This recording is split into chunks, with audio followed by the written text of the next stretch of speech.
Hello and welcome to the Bootleg Universe Pitch Show, where members of the Bootleg Universe team squad. Yeah. Let's go with squad. Will be throwing out our ideas for various pieces of IP, how we would reboot it in a Bootleg Universe format. My name is Sam Lasky. I'm joined today by Kenlyn Clark and Graham Hughes. Hello. First up, we are going to be talking Terminator, the greatest sci-fi franchise of all time. Any disagreements? No. Okay. Wait, the greatest sci-fi franchise of all time? Yes. So he said. I'd say that there's a superfecta of. I've already derailed the conversation. Yeah. We're already off the rails. For the sake of not being too pedant about it, then I'll say no. Okay. Yes, I'll just say yes then. Okay. So when we saw the new reboot of the Predator franchise, Prey, by Dan Trachtenberg, which is excellent, which did what we've always wanted the Predator franchise to do, what we've been screaming at Hollywood to do with the Predator franchise for decades now, which is send the Predator back in time or go back in time to another time when the Predator was hunting and have it go up against a different group of badasses. Right. We want Predator versus Centurions. We want Predator versus Samurai. We want Predator versus Zulu Warriors. Hollywood, take note. So my question is, why has the Terminator franchise been stuck in the present day and surrounding this one family, the Sarah Connor, John Connor family, and just trying to kill these people? Why can a franchise about time travel not go back to different eras? Right. I suppose one of the obvious answers would be you can't really send a Terminator back before there was any kind of technology, right? Right. Because if it arrests human development back in the Stone Age, then Skynet never comes into existence. But what if, as Skynet was losing the war in the future, it decides to send a Terminator back in time to a moment where there was the beginning of modern technology, but humanity still didn't have the weaponry to properly fight back? The year is 1895. The place is Detroit. The Edison company working in Detroit, and they send a Terminator back to sort of bribe the Edison company by giving Thomas Edison all of his great invention ideas and telling him how to build them. Perfect. I love it. Because, as we all know, Thomas Edison, historical villain. We've all turned on Thomas Edison at this point. Yeah. Electrocuting the elephant. No, we all smashed all our light bulbs. Right. Great marketeer. This is why we switched to LEDs and Exactly. Light bulbs are canceled. Now, working at the Edison company in Detroit at that time was a young engineer named Henry Ford, who had some pretty interesting ideas about the assembly line and was trying to build the first gasoline-powered internal combustion engine. Now, what if the Terminator goes back in time and gives Henry Ford all the missing pieces he needs to create the most advanced technological assembly line on the planet? Now, because the Terminator has taken over the Edison company and is manipulating Henry Ford, they don't use it to build cars. Of course not. They use it to build an army of Terminators to conquer the world long before humanity has the technology to fight back. Now, this is the turn of the century. So these are not ordinary Terminators. No. Oh, we have visual aids. No, these are steampunk Terminators. Oh, yeah. Yeah. An army of mass-produced Ford Corporation steampunk Terminators unleashed on the city of Detroit. First to conquer Detroit, and then the rest of America before we have the ability to fight back. Yeah. Eventually, they plan on building Skynet from the ground up long before we had computers or any of the technology that led to Skynet in the first place. They've got a Skynet backup on a USB. They just need to invent USB drives. Now, I mean, the Terminator has all those plans, all that knowledge in his head. He can create he can reinvent the microchip all by himself. Right. But of course, that's all just the villainous plot. Who is going to be our hero? There can only be one man. There's one man. Only one man has ever stood up to Thomas Edison. Oh, no, wait. That's right. Nikola Tesla. I love how Midjourney gives him electricity coming out of his ears. That's just so perfect. Steampunk Nikola Tesla working with alternating current laser guns versus an army of steampunk Terminators on the streets of Detroit. It's an instant win. I love it. I love it. Obviously, the part of the genius of this era is you have a lot of larger than life figures who kind of all kind of coexisted in this like late Gilded Age, turn of the century era, and who were all kind of like it fits perfectly into our history. Right. To insert the Terminator franchise in it. It flows. This is the beginning of, I mean, not robotics exactly, but the technology that would lead to robotics. Right. Yeah. And even, obviously Tesla's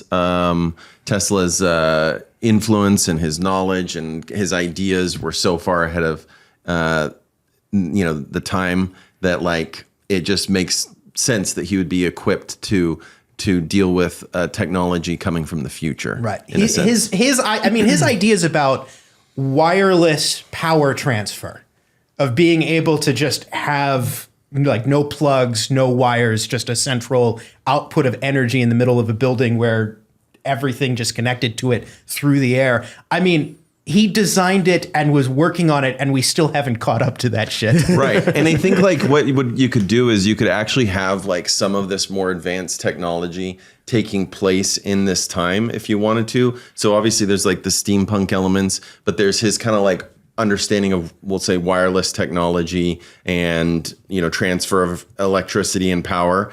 And in a weird way, not to jump to the end, but like what's great is you can have him still win and defeat the Terminators and stop, the takeover at the time. But at the same time, there's still this like kind of tragic quality because he is ultimately almost for 100 years slightly erased from history and winds up marrying a pigeon and living in a hotel room. And so you can like still you can still have it that like he is this situation kind of drives him to what he becomes. He was at the time kind of a John Connery unsung hero. Yeah. Like people, at least when we were growing up, nobody talked about Nikola Tesla. He's come back into the public consciousness in a big way. I think almost entirely because of The Prestige. 100%. David Bowie killed it as Nikola Tesla. But when we were growing up, it was Thomas Edison, the greatest inventor of all time. He invented the light bulb. He gave us electricity. Yeah. No, the electricity that powers just about everything we have is alternating current. Like that's what allows us to live the lives that we have today, and that's Nikola Tesla. Right. You could have Westinghouse. You could have J.P. Morgan. I was thinking, you could have all these robber baron guys. Yeah. Possibly some of them also being manipulated by the Terminators. Right. Like you could have like a number of these characters kind of all playing into this, and so the forces really kind of like are aligning against Tesla, who is this kind of lone outcast, but intellectually superior. Kind of side note going on what you're talking about. A few years ago, I went to the Smithsonian in Washington, D.C., where they had, kind of going through different historical elements. There's a whole wing to Thomas Edison and everything that he did.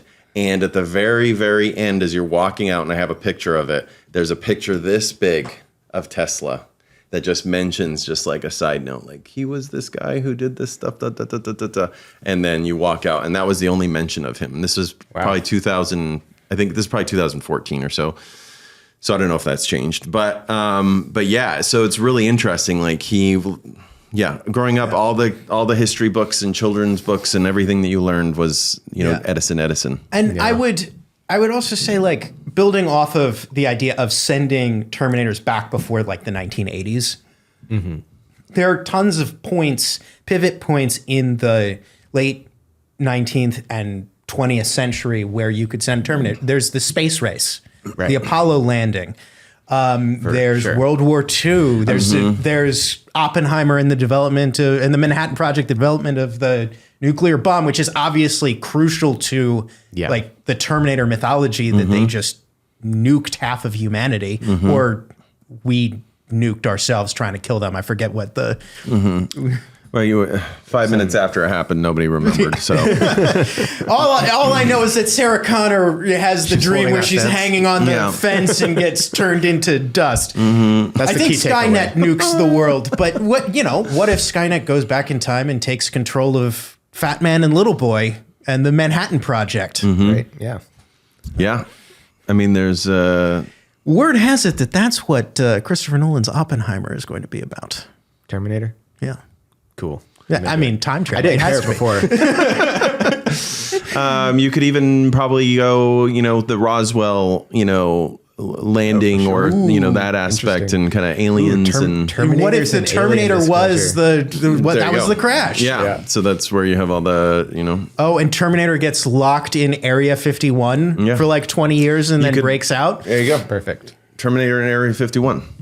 I mean, yeah, the possibilities are endless, I think is what we're saying. Like, I can't help but feel like the idea of having robotics technology combined with automobile manufacturing is a sneaky backdoor reboot to Transformers.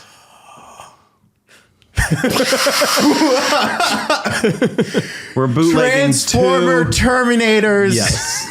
Built Transformer Model T Terminator. Built by Henry Ford. Built by Henry Ford. Not sure how we deal with the protocols of the Elders of Zion and that whole history of Henry Ford. I wonder if you could even incorporate. Now we're throwing racist Terminator Transformers. Racist Terminator Model T Transformers. Perfect.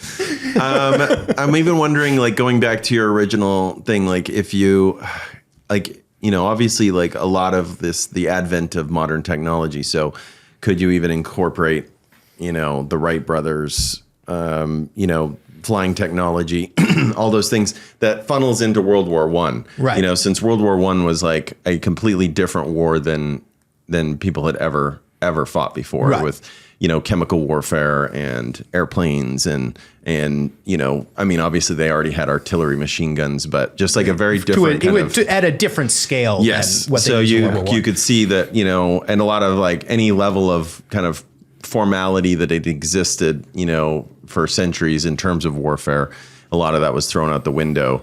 So you could even link some of those things to what led to World War I was the Terminators arriving. And like thematically, Terminator, I mean, the idea of Skynet is all about, fears of changing technology and what it could bring for the future. And that ties kind of perfectly into, we're saying World War I, particularly World War II, as we start getting, atomic technology and all that as well. Also, the idea like Skynet destroys humanity because it realizes that humanity is the greatest danger to humanity. The only way to defend the people it's supposed to defend is by destroying everything. And so that really ties into the idea of World War I and World War II, the wars to end all wars. Now let me pose a question for you, Sam, in regards to this. Is this taking place in the same timeline that eventually leads to Terminator 1 and Terminator 2? Or I think you have to do the end game thing of saying we're in a separate timeline here. Okay. I mean, even the time travel paradox mechanics of Terminator 1 to Terminator 2 don't work. The second one contradicts the first one. So I say fuck it. Yeah. And we're so far beyond that with this franchise. Yeah. I mean, you could almost on some levels, look at all the Terminator films, with the exception of 1 and 2 to some degree existing in their own universes anyway. I mean, I haven't, like, the last couple of movies have all been their own sort of like independent, like take individual timeline. Right. Like, they've already established It's that. Like, this time we're going to reboot it correctly, and you ignore everything. This Right. is the true Terminator 3. So yeah, the time for continuity has passed for the Terminator franchise. And do we? Are you going to do? Are you going to homage any of the original Terminators? Like at the end, is there like a metal press, and Nikolai Tesla is like fighting his way through the machine, and the steampunk Terminator? No, because I'm not a hack. Okay. And on that note, thank you for watching the Bootleg Universe Pitch Show. We will be back with more exciting interpretations of our favorite IP.